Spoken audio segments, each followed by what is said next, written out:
আসসালামু আলাইকুম। কানিজ রেসিপির আজকের আয়োজনে রয়েছে আপনাদের জন্য আলু এবং সিমের একসাথে একটি ভর্তার রেসিপি। আলু এবং সিম আলাদাভাবে ভর্তার রেসিপি আমার চ্যানেলে আগেরই আছে। তো এই দুইটা আইটেম একসাথে করে একটা ভর্তা তৈরি করব, সেই রেসিপিটি শেয়ার করব। তো আমি চলে এসেছি চুলায় এবং একটি প্যানে দিয়ে দিচ্ছি কিছু আলু। আলুগুলো নতুন আলু, আমি খোসাটা একটু চেঁচে নিয়েছি। ভর্তার জন্য ছোট আলুটা নেওয়ার চেষ্টা করবেন। এবং এবার নিয়ে নিচ্ছি সিমগুলো আমি 2 পিস করে নিয়ে ভালোভাবে ধুয়ে পরিষ্কার করে নিয়েছি। আপনারা চাইলে সিম এবং আলু আলাদাভাবেও সিদ্ধ করতে পারেন, তবে আমি একসাথেই সিদ্ধ করছি। এখন দিয়ে দিচ্ছি পানি। এখানে পানিটা এমনভাবে দিতে হবে যাতে সিদ্ধ হতে হতে পানিটা শুকিয়ে যায়। আমি 1.5 কাপ পানি দিয়েছি এবং দিয়ে দিচ্ছি 1 চা চামচ পরিমাণ লবণ। এখন একটু নেড়ে পানির সাথে লবণের সাথে সব কিছু একটু মিশিয়ে দিচ্ছি এবং ঢাকনা দিয়ে অপেক্ষা করছি সিদ্ধ হওয়া পর্যন্ত। ফিরে আসছি সিদ্ধ হওয়ার পর। এই তো আমার সব মিলিয়ে 10 মিনিট টাইম লেগেছে। আমি মাঝখানে একবার চেক করে নিয়েছি। সিম আলু দুটি ভালোভাবে সিদ্ধ হয়ে গেছে। সিম আলু নামিয়ে চুলায় আরেকটি প্যান দিয়ে এর মধ্যে 2 টেবিল চামচ পরিমাণ সরিষার তেল দিয়েছি। এখন দিয়ে দিচ্ছি 6টি শুকনা মরিচ। ঝালটা যে যার পছন্দ অনুযায়ী দিবেন। চাইলে ভর্তাটি আপনারা কাঁচা মরিচ দিয়েও করতে পারেন, তো আমি আজকে শুকনো মরিচ দিয়ে করছি। তাই আমি ফার্স্টে মরিচগুলো ভেজে নিচ্ছি। মরিচগুলো ভাজা হয়ে গেছে। এখন মরিচগুলো এক সাইডে রেখে আমি এখানে দিয়ে দিচ্ছি 1/2 কাপ পরিমাণ পেঁয়াজ কুচি।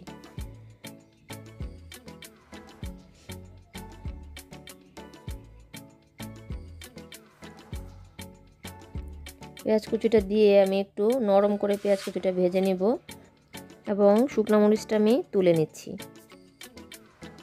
এখন নেড়ে চেড়ে পেঁয়াজটা ব্রাউন কালার করে ভেজে নিচ্ছি। তো পেঁয়াজটা আমার ব্রাউন কালার করে ভাজা হয়ে গেছে, দেখতেই পাচ্ছেন নরম হয়ে গেছে। এবং এ পর্যায়ে দিয়ে দিচ্ছি 1/2 কাপ পরিমাণ ধনেপাতা কুচি। ধনেপাতা কুচিটা দিয়ে আমি জাস্ট 30 সেকেন্ডের মতো রাখবো। এতে করে ধনেপাতার কাঁচা ভাবটা চলে যাবে এবং ভর্তা দীর্ঘ সময় ভালো থাকবে। এই তো পেঁয়াজ আর ধনেপাতাটা ভাজা হয়ে গেছে। এখনটা আমি নামিয়ে নিচ্ছি। নামিয়ে নেওয়া হয়ে গেছে এবং প্রথমে আমি মরিচের বোটাগুলো ফেলে মরিচটাকে গুঁড়া করে নিব।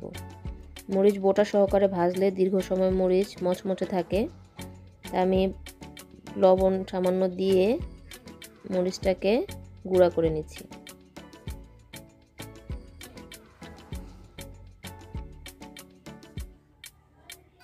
মরিচটা আমার গুঁড়া করা হয়ে গেছে।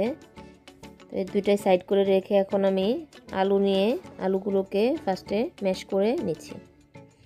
আলু ম্যাশ করা হয়ে গেছে, দেখতেই পাচ্ছেন। এবং এবার নিয়ে নিচ্ছি সিমগুলো একদমই হাতে ভালোভাবে চেপে চেপে ম্যাশ করে একদম নরম করে নিব।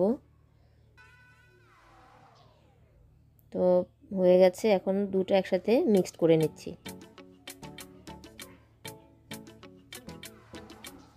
মিক্স করা হয়ে গেছে। এখন বাকি উপকরণগুলো সাথে দিয়ে মিশিয়ে ভর্তাটা রেডি করে নিচ্ছি।